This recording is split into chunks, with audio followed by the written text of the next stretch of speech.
So this video is just a quick overview of how to use DAS in the parks. It's really similar to Genie Plus, Individual Lightning Lane, or they're renaming it to Multi-Pass.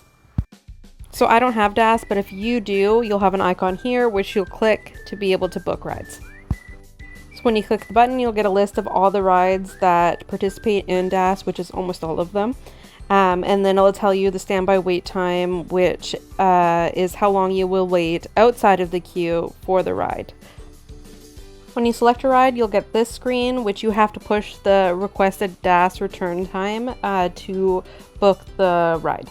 Once you've pushed the button and you've selected your DAS party, you will get this screen, and it's really important that you pay attention for the confirmation, because I have personally thought that I have fully booked the ride and waited however long, and then realized that that whole time the ride was never actually fully booked because I missed the last step.